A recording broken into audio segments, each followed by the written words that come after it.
Lucia Alves had always imagined that one day she would settle into a home that felt like a sanctuary. After years of working as a corporate lawyer in the bustling city, she finally found her peace in a charming cottage by the lake. It was a place where she could leave behind the stress of her career and the constant demands of her professional life. Her grandmother had lived in this house for as long as Lucia could remember, and when she inherited it, it felt like a gift from the past. The house was old, but full of memories and potential. The backyard, which sloped gently down to the shimmering water of the lake, seemed like the perfect space for quiet afternoons, reading on the porch or enjoying the beauty of nature. Lucia knew she had to make some repairs. New paint, fixing a few creaky floorboards, and renovating the kitchen, but she was excited about it all. It was going to be her haven, her place to retreat and rejuvenate. The water was her escape, and she relished the thought of waking up every morning to the sight of the sun glistening off the lake's surface. She couldn't wait to make it her own, a fresh start in the kind of home she had always dreamed of. However, it didn't take long for her peaceful world to be shattered. One Saturday morning, while enjoying a cup of coffee on the porch, Lucia noticed something strange. Her fence, which had always marked the boundary between her property and the small patch of land that separated the houses along the street, was broken. A section of the fence had been completely knocked down, leaving a gap big enough for someone to walk through easily. At first, she thought it might have been a random act of vandalism. Perhaps a tree had fallen or some kids had knocked it over.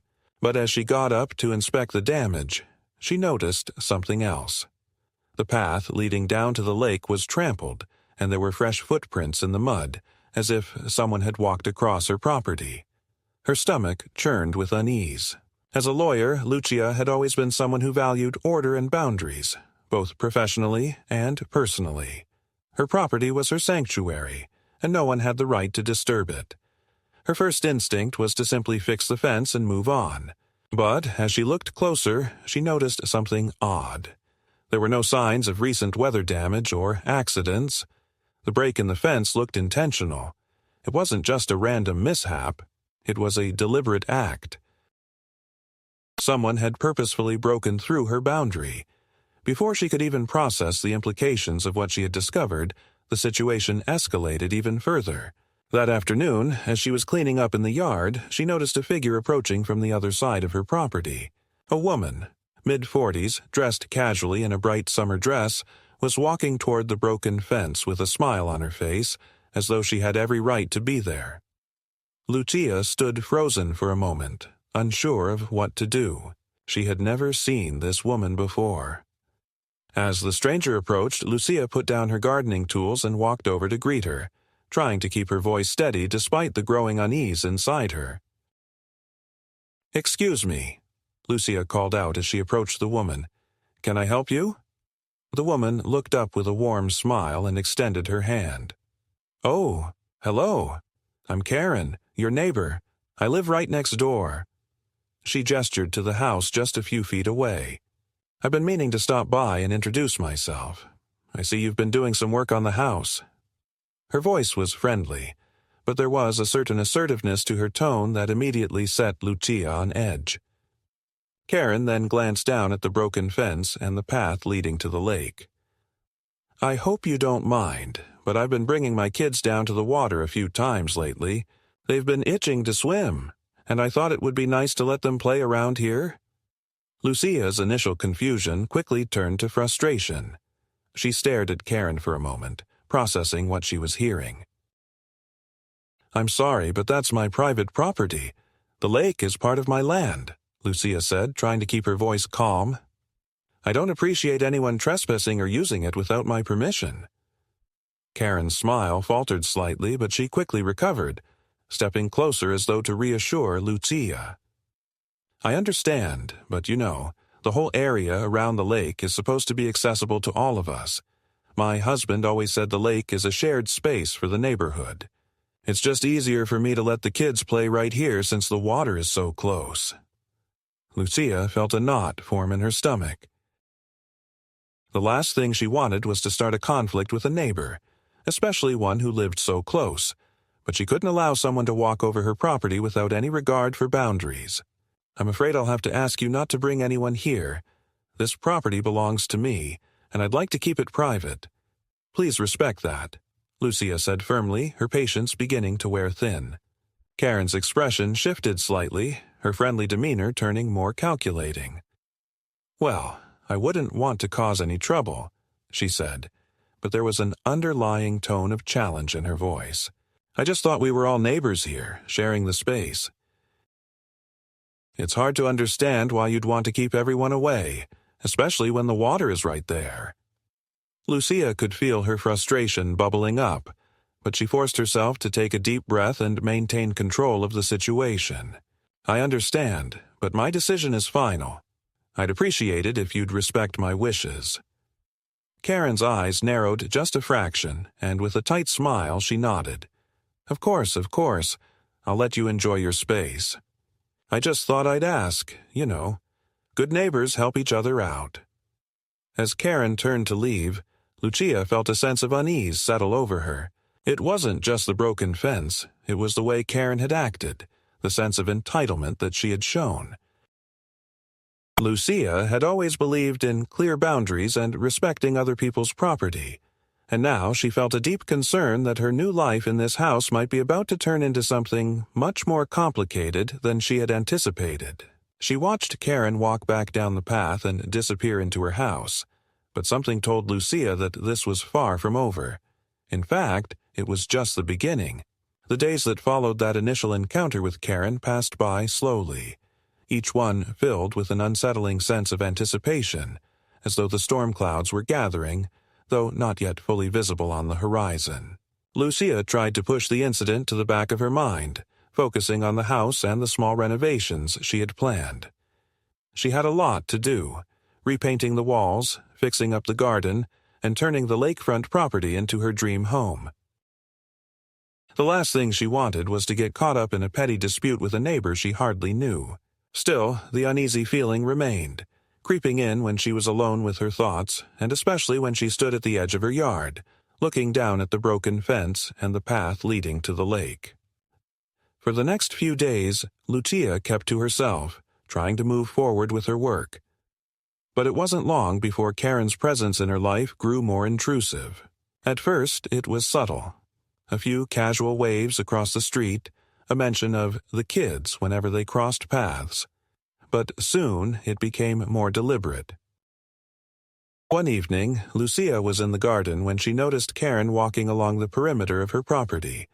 Not just walking past, but stopping to stare at the lake. Then, without any warning, Karen crossed the boundary of the fence, stepping through the gap where the damaged section had once stood. Lucia watched from the window, her heart skipping a beat, as Karen casually strolled down to the water's edge, her children trailing behind her. It was as though the trespass had never happened, as though it was part of some unspoken understanding that Lucia was somehow obliged to uphold. She couldn't just let it go any longer.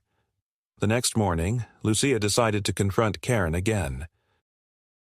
She had tried to be patient, to give her the benefit of the doubt, but it was clear now that Karen wasn't going to take no for an answer. It wasn't just about the broken fence.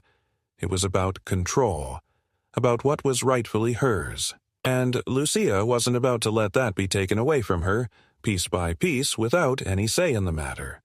The encounter that day was far more tense than their first meeting. Lucia had noticed Karen sitting on her porch, sipping coffee with one of the neighbors, and when Lucia approached her, Karen barely acknowledged her presence at first. It was as though she had all the time in the world to pretend that everything was fine. "Karen," Lucia called out, trying to keep her voice steady.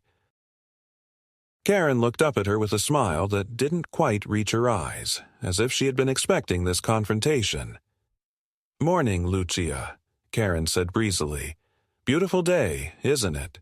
Perfect for some lakefront fun." Lucia stood her ground, not allowing the light-hearted tone to disarm her. "I saw you walking on my property again yesterday," she said. "That's not okay. I've asked you before, not to use my land." Karen's smile faltered for just a moment before she recovered. "Oh, I didn't think it would be a problem. The kids love being out there, and I thought, it's right by the lake. I assumed it was all part of the shared space. Everyone's been using that area for years. It's practically a public access point. Lucia felt a surge of anger at Karen's casual dismissal of her property rights. "That's not how it works," Lucia said, her voice firm now. "I own that land, and I don't want anyone using it without permission.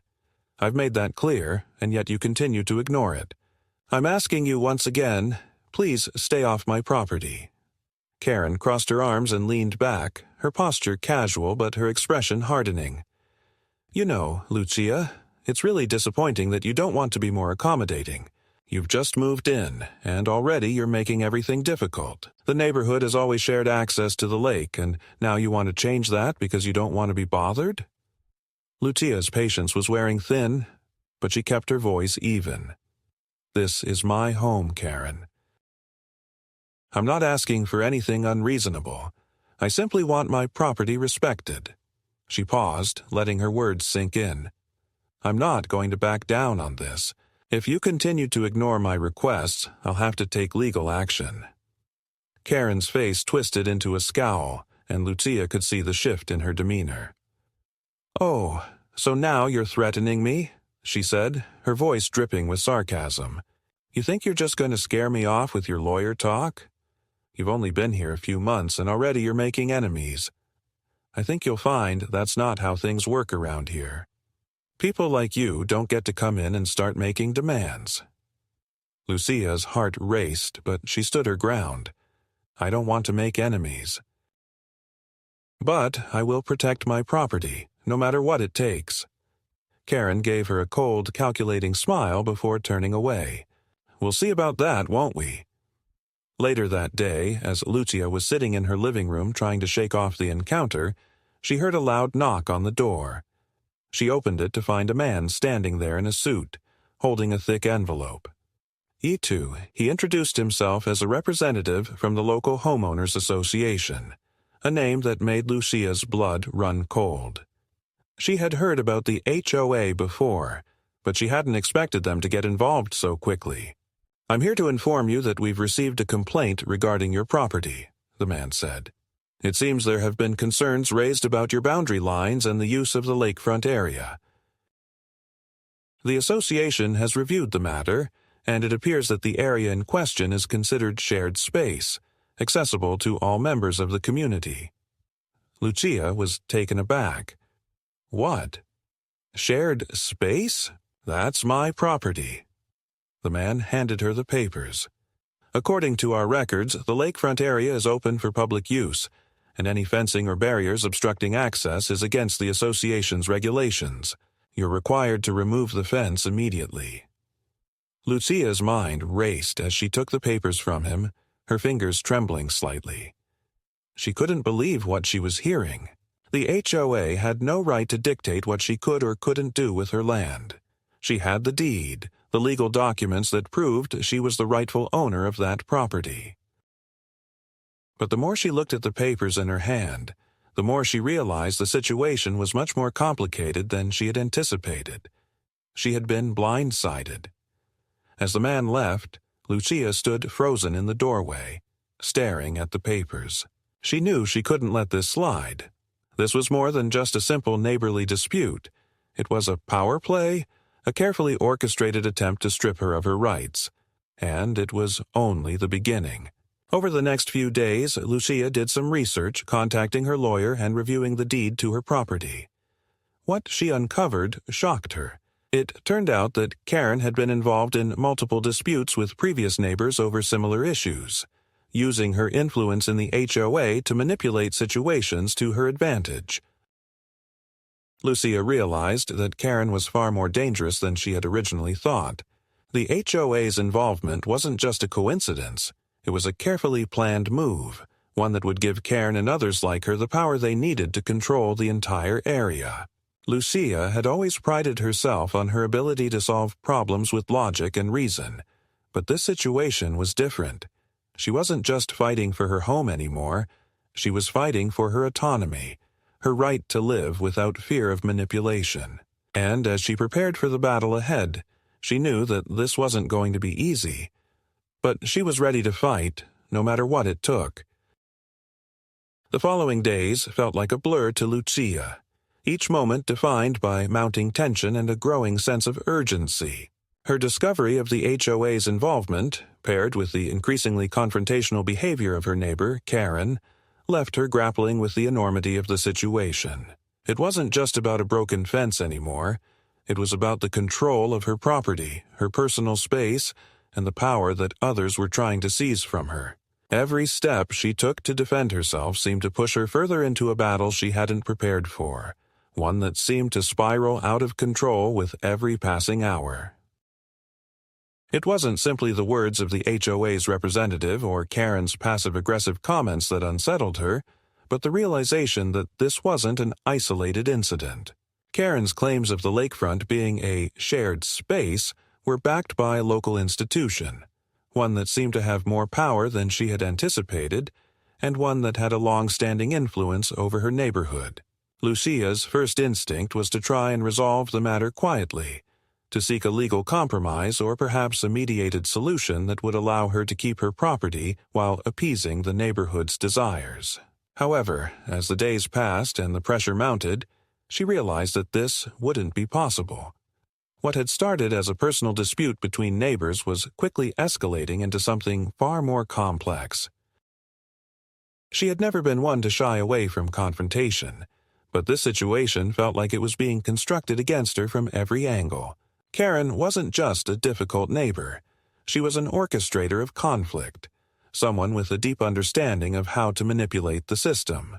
And the HOA, with its self-righteous assertions and its ability to push the boundaries of property rights, wasn't helping matters. At the same time, Lucia began to feel the weight of isolation pressing on her. This was her first major conflict in the neighborhood, and she had no idea who to trust. Some neighbors began avoiding her when they saw her around the community, and others made pointed comments about her aggressive stance on the issue. It felt like a smear campaign had begun, subtle but effective. Lucia had never been a social butterfly. She preferred solitude and the quiet serenity her home by the lake provided. But now, she found herself alienated in the very community she had hoped would provide a peaceful refuge. The walls of her new life, once full of promise, were slowly closing in. Despite her feelings of isolation, Lucia decided to consult with a lawyer. She called Alice Greenfield, an attorney with experience in property law, someone who had handled cases involving disputes over land and local governing bodies before. Alice had a reputation for being thorough, sharp, and, most importantly, willing to stand up to the kind of bureaucratic power that Lucia was now facing. When Lucia explained the situation over the phone, Alice immediately told her that the HOA's actions were dubious at best and could easily be contested in court. The first meeting with Alice confirmed what Lucia had already suspected. The HOA's claim to shared access was legally weak, at least on the surface. The fact that the lakefront was marked as private property in the deed was clear evidence that Lucia owned it outright. The issue was not about shared space at all. It was about how local regulations had been twisted to suit the needs of a few influential people. Alice suggested that Lucia take immediate action to challenge the HOA's assertions. The longer she allowed the situation to fester, the more likely it was that Karen and the HOA would use their influence to assert even more control. Lucia knew that this wasn't going to be easy. It would likely involve lengthy legal battles, significant time spent in court, and the strain of constant back and forth. But it was the only choice she had left. Lucia, determined not to back down, instructed Alice to begin drafting a legal response that would call the HOA's bluff. The lawyer suggested that Lucia send a formal notice, demanding that the HOA cease and desist from interfering with her property rights. It was a calculated move, one that would force the HOA to take a position and either provide clear evidence of their claims or back off entirely. However, Lucia knew that this would not be the end of it. The HOA had always had a reputation for bullying its residents, and she suspected they would escalate the matter. What she didn't anticipate, however, was just how quickly things would spiral. The following week, as Lucia waited for Alice's legal documents to be prepared, Karen's actions became even more blatant. The same woman who had once simply walked across her property now began to show up at her house with increasing regularity, always with some excuse about needing to talk. At first, it was a knock on the door when Lucia was out working in the garden, asking if she could borrow a tool or chat about the neighborhood plans. But Lucia knew it was a thinly veiled attempt to test her boundaries again. Each time, Lucia refused to engage in any discussion, hoping that Karen would get the message. But she didn't. Instead, Karen grew bolder, her remarks more pointed, and her actions more invasive. One afternoon, Lucia returned home from work to find that the fence had been tampered with again. This time, it wasn't just broken.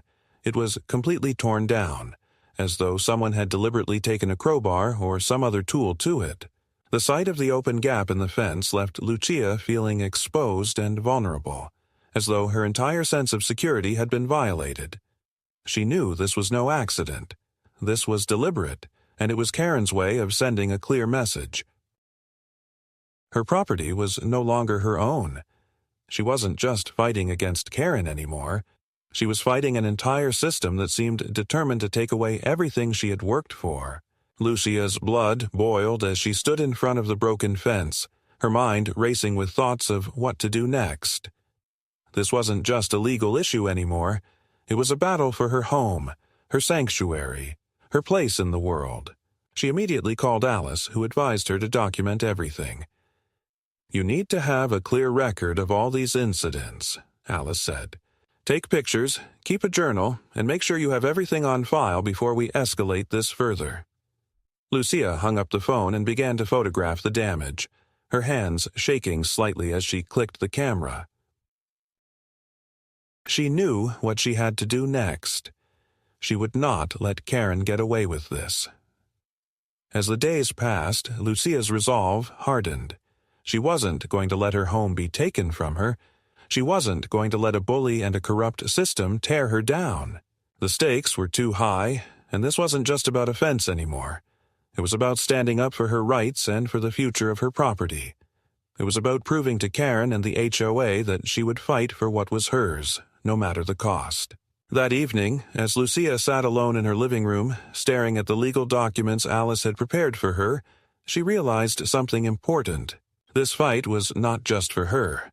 It was for anyone who had ever been pushed around by people like Karen, people who thought they could take advantage of others because they had more power or influence. Lucia wasn't going to let them win. She wasn't going to be another victim.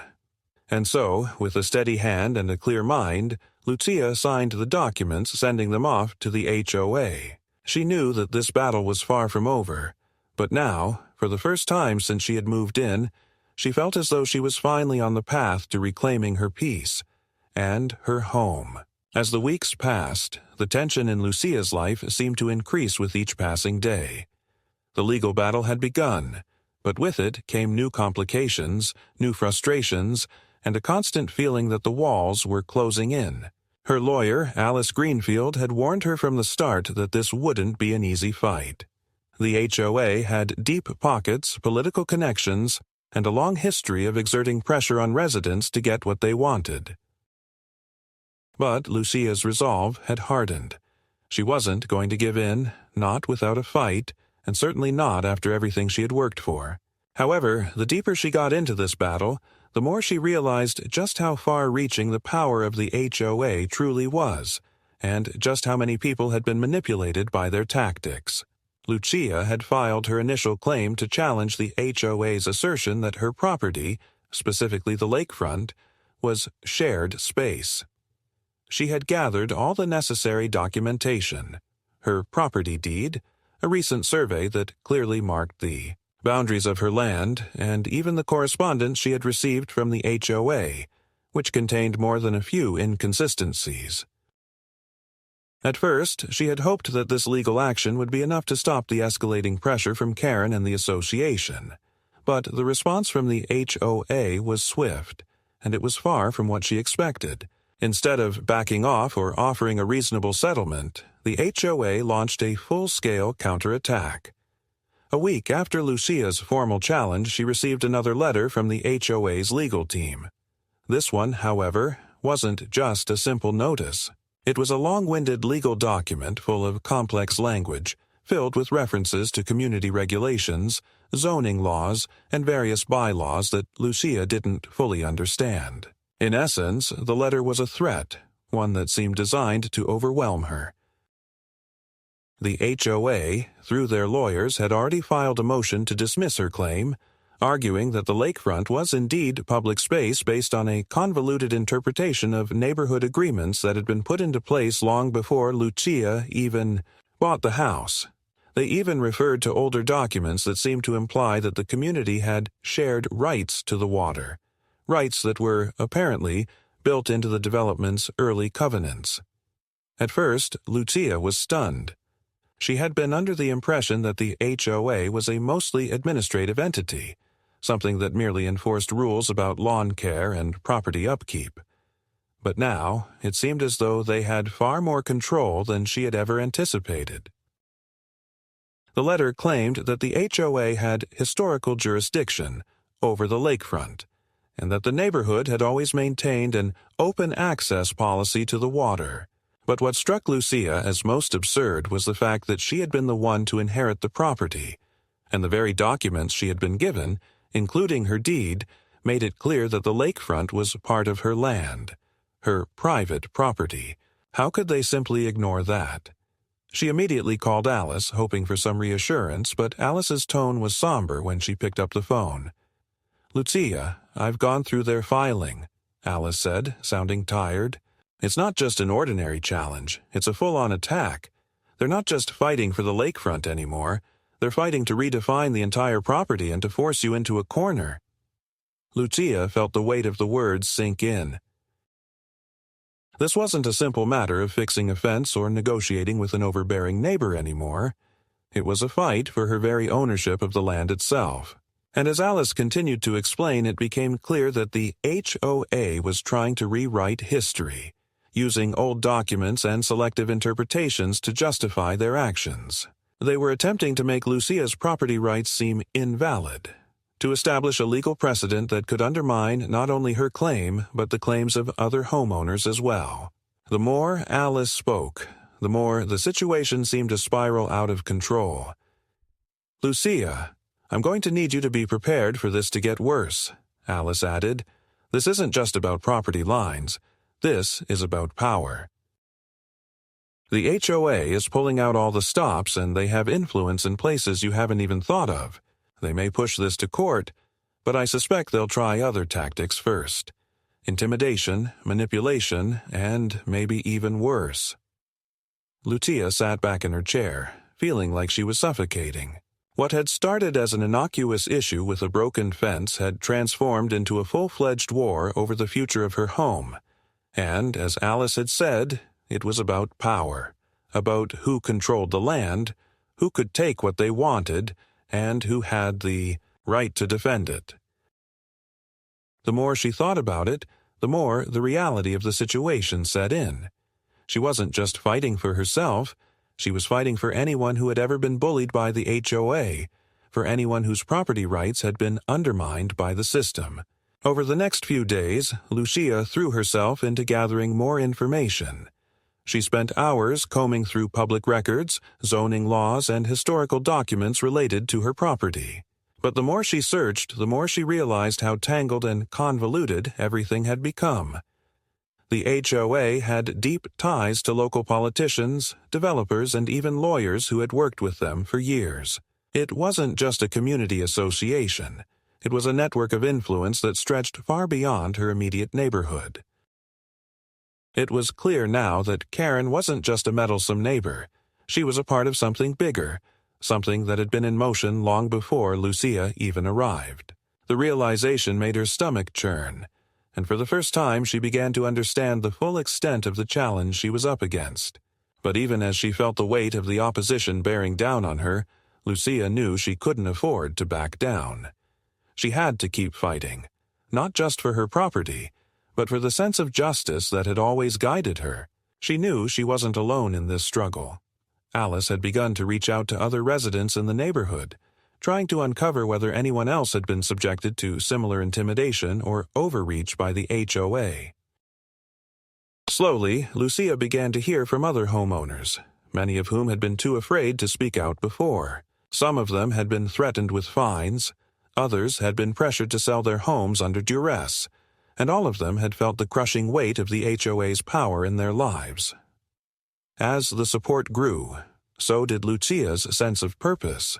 She wasn't fighting alone anymore, but the more people she reached out to, the more she began to see how pervasive the HOA's control truly was. It was clear that they had been operating unchecked for far too long, taking advantage of their authority to push around anyone who challenged them. Now, Lucia had become the flashpoint for a wider rebellion, one that would expose their actions and bring their abuses to light. But this wasn't going to be easy. Lucia knew that the HOA had a great deal of money and resources at their disposal. They could afford to drag things out in court, to delay and obfuscate, to wear her down emotionally and financially. She also realized that Karen was far more involved than she had initially thought. Her neighbor wasn't just a meddler. She was a key player in the HOA's plans, someone who had been working behind the scenes to ensure that Lucia's fight would be as difficult as possible. Lucia began to understand that this was no longer just a property dispute. It was a battle for the very soul of the neighborhood. And as the conflict escalated, Lucia found herself standing on the edge of something much larger than herself, a confrontation with an institution that had used its power to control, manipulate, and intimidate for years. If she lost, it wouldn't just be her home that was at risk. It would be the entire concept of home ownership, of personal space, of autonomy and rights in the face of a system that thought it could decide what belonged to whom. The next step was clear. Lucia would have to take the fight to the next level. She would need to push back harder, gather more evidence, and make her case stronger. The more she dug, the more she learned, the more powerful her position would become. But for now, she had to wait. The court date was set, and all she could do was prepare.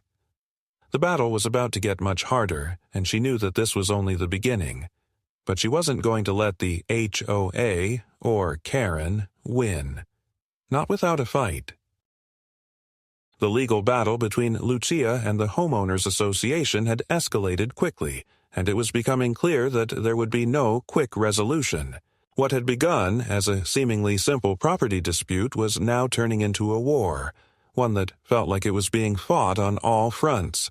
Lucia had prepared herself for the complexities of the case, but nothing could have prepared her for the lengths to which the HOA and Karen were willing to go to force her into submission.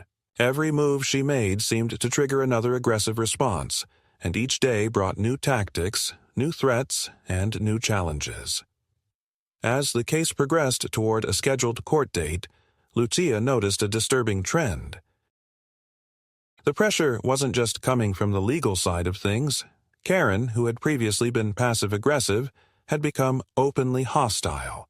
It wasn't just about the lakefront or the fence anymore. Karen had taken it upon herself to actively campaign against Lucia, rallying other neighbors who were either indifferent or, worse, aligned with the HOA's interests. Their campaign of intimidation and harassment was subtle at first, but over time, it grew increasingly overt. Neighbors who had once smiled and waved now seemed to avoid Lucia altogether, as if they were afraid of being associated with her. Others would casually make snide comments about her, questioning her right to live in the neighborhood. It was as if they had been brainwashed into believing that she was the one in the wrong, despite all the evidence she had gathered to prove her ownership of the property. What troubled Lucia most was how deeply ingrained the HOA's influence was in the community. Karen wasn't just a neighbor, she was the tip of the iceberg. As Lucia dug deeper, she realized just how far-reaching the HOA's power was. Local businesses, community events, even some of the city council members seemed to be under their control. The more Lucia uncovered, the more she realized that her fight was about more than just her property. This was a battle for the soul of the community, a fight against an organization that had grown too powerful, too entrenched in its ways. And Karen, with her relentless pursuit of control, was the perfect enforcer for the HOA's agenda. It wasn't just the social pressure that Lucia had to deal with either. The HOA had begun to use more insidious tactics to undermine her case. One morning, she found that her mailbox had been broken into, her legal documents and private correspondence shredded and scattered across the yard. It wasn't a coincidence. Someone had clearly gone out of their way to destroy her papers, trying to intimidate her into backing down. Lucia immediately called Alice, her lawyer, who suggested that the HOA might be behind it. They were likely trying to create doubt in the validity of her case, hoping that the destruction of evidence would weaken her position. But Lucia wasn't about to let that deter her. She contacted the police to report the incident, though she knew that the chances of finding the perpetrator were slim. Meanwhile, Karen's behavior continued to escalate. She became increasingly bold in her efforts to manipulate the neighborhood, spreading rumors about Lucia and her intentions. Lucia had heard whispers that Karen was telling people that she was too aggressive and that she didn't belong in the neighborhood. The lies weren't just personal. They were designed to discredit Lucia in the eyes of the community. It was clear that Karen wasn't just trying to get what she wanted. She was trying to destroy Lucia's reputation, to make her a pariah in the neighborhood. But Lucia refused to let Karen win. She wasn't just defending her property anymore. She was defending her integrity. In a meeting with Alice, Lucia was advised to take a different approach. "You need to go public with this," Alice said, her voice firm. "The HOA has too much power behind the scenes, and they know it. But the more people see what they're doing to you, the harder it will be for them to keep up their charade. If we expose them, it won't just be your case. They'll have to answer for everything they've done." Lucia was hesitant at first. She had always been a private person, and the thought of airing her dirty laundry in public made her uncomfortable. But as the days wore on and the harassment continued, she realized that Alice was right. She couldn't fight this alone. She needed to expose the HOA for what they were. So, Lucia made the difficult decision to go public with her story. She reached out to the local news, sharing her experience and the details of the ongoing legal battle. She even organized a community meeting, inviting other homeowners to speak out about their own experiences with the HOA. The more she shared, the more she realized how many people had been similarly affected by the association's overreach. The media attention was immediate, and the response from the community was swift. Some residents reached out to offer their support, while others expressed their shock at the lengths the HOA had gone to in order to control the neighborhood. It wasn't long before the story spread beyond the local news. Lucia found herself receiving phone calls from other homeowners associations, from legal advocates, and even from people who had experienced similar battles in other parts of the country. It was both overwhelming and empowering. She wasn't alone anymore. But just as Lucia felt like she was gaining traction, the HOA struck back harder than she had anticipated. The next phase of the escalation came in the form of a lawsuit, one that accused Lucia of defamation and harassment. The HOA had clearly anticipated the media backlash and had prepared for it. They were now trying to shift the focus of the conversation away from their own wrongdoing and onto Lucia, accusing her of causing harm to the neighborhood and to their reputation. The lawsuit was a clear attempt to intimidate her into silence, but Lucia wasn't about to back down. She knew the truth, and she had the evidence to prove it. Alice immediately filed a counterclaim, asserting that the HOA's lawsuit was nothing more than an attempt to stifle her rights and prevent her from exposing their corruption. The legal battle was now in full swing, and both sides were preparing for what would undoubtedly be a long and grueling court case. As the legal proceedings dragged on, Karen's tactics became even more underhanded. She began to engage in more direct forms of harassment, showing up at Lucia's property uninvited, making threats about what would happen if she didn't cooperate. It was clear that Karen was no longer just following the HOA's agenda. She was personally invested in driving Lucia out of the neighborhood. One afternoon, Lucia returned home to find that someone had spray-painted obscenities on her garage door. The police were called, but there was little they could do. The messages were vague enough that they couldn't pinpoint a suspect, but it was obvious who was behind it. Karen's attempts to intimidate Lucia had reached a new level, and Lucia realized that this fight was no longer just about property. It was about her safety and her ability to live without fear. But even in the face of these new challenges, Lucia refused to give up. She couldn't let Karen and the HOA control her life, and she couldn't let them win. Every day brought new obstacles, new frustrations, and new threats. But with every challenge, Lucia grew stronger. She was no longer fighting for her home alone. She was fighting for her right to stand up to an organization that had gone too far, for her right to protect not just her property, but her dignity and her integrity. She had come too far to back down now. As the court date loomed ever closer, Lucia knew that this battle was far from over. The HOA was relentless, and Karen's harassment had crossed every line. But Lucia was ready. She had exposed them to the public, she had rallied support, and she had gathered the evidence she needed.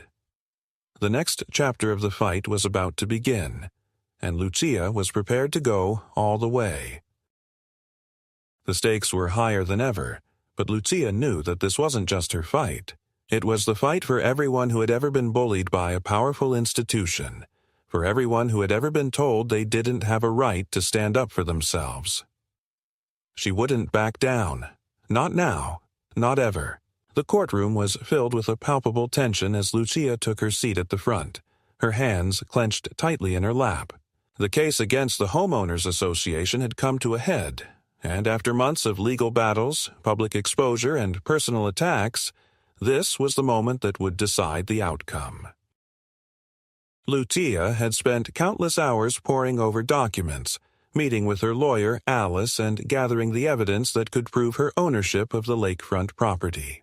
Alice had built a solid case, and though the path to this moment had been fraught with obstacles, the final battle was now upon them. From the moment the proceedings began, it was clear that the HOA was prepared to fight dirty. Their attorney, a sharp, imposing figure who had represented the association in numerous high-profile cases, wasted no time in making his case. He stood tall, his suit impeccably pressed, and his voice smooth as he presented the HOA's argument.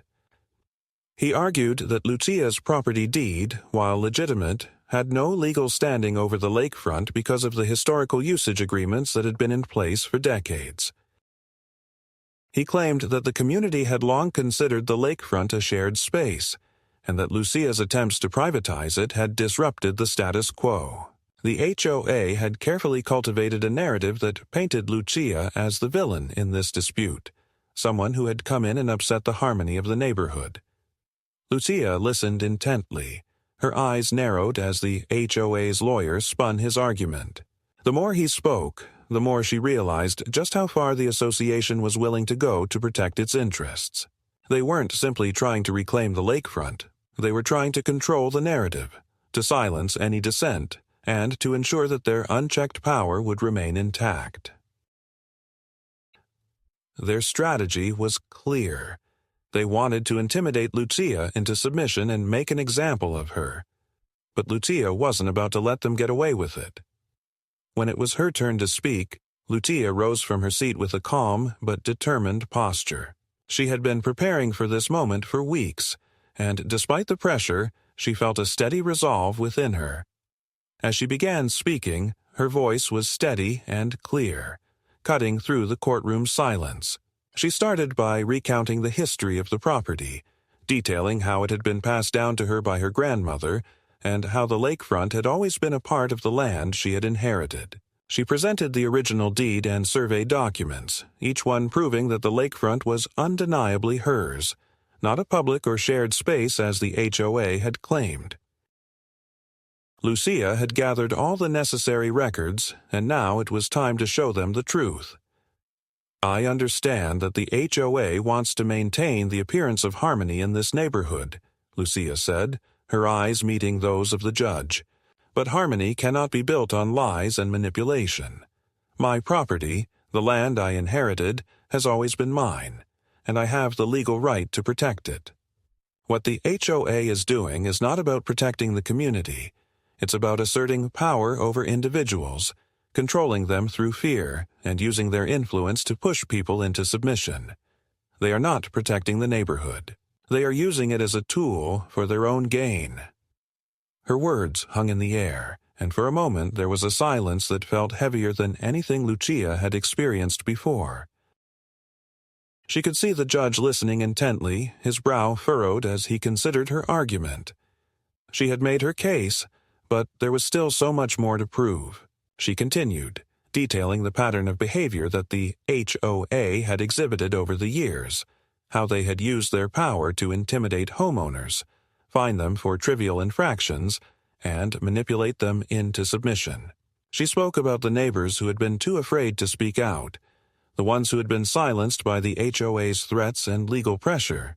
She mentioned the subtle tactics of fear and control, like the intimidation of local businesses, the pressure on residents to comply with HOA rules, and the behind-the-scenes machinations that allowed them to get away with it for so long. But the most powerful moment came when Lucia revealed the truth about Karen, the woman who had been the source of much of her grief. The neighbor who had initially broken the fence and instigated the conflict was not just a passive participant in the HOA's plans. Lucia had uncovered evidence that Karen had been working closely with the HOA to undermine her, acting as a proxy for their interests in the neighborhood. Karen had not only been spreading lies about Lucia's intentions, but had also been involved in the manipulation of the community's perception of her.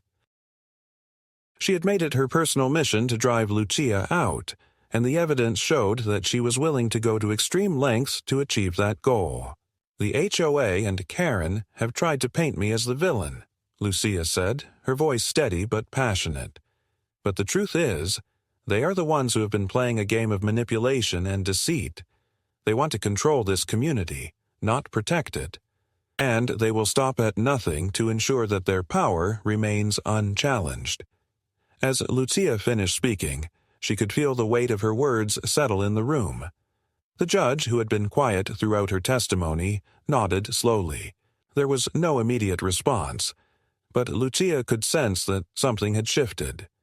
The courtroom, which had felt so hostile just an hour before, now felt more open, as though the truth had been revealed in a way that was impossible to ignore. The next few days were tense as the case continued, but something significant had changed. The media coverage of Lucia's fight, combined with her powerful testimony, had begun to sway public opinion.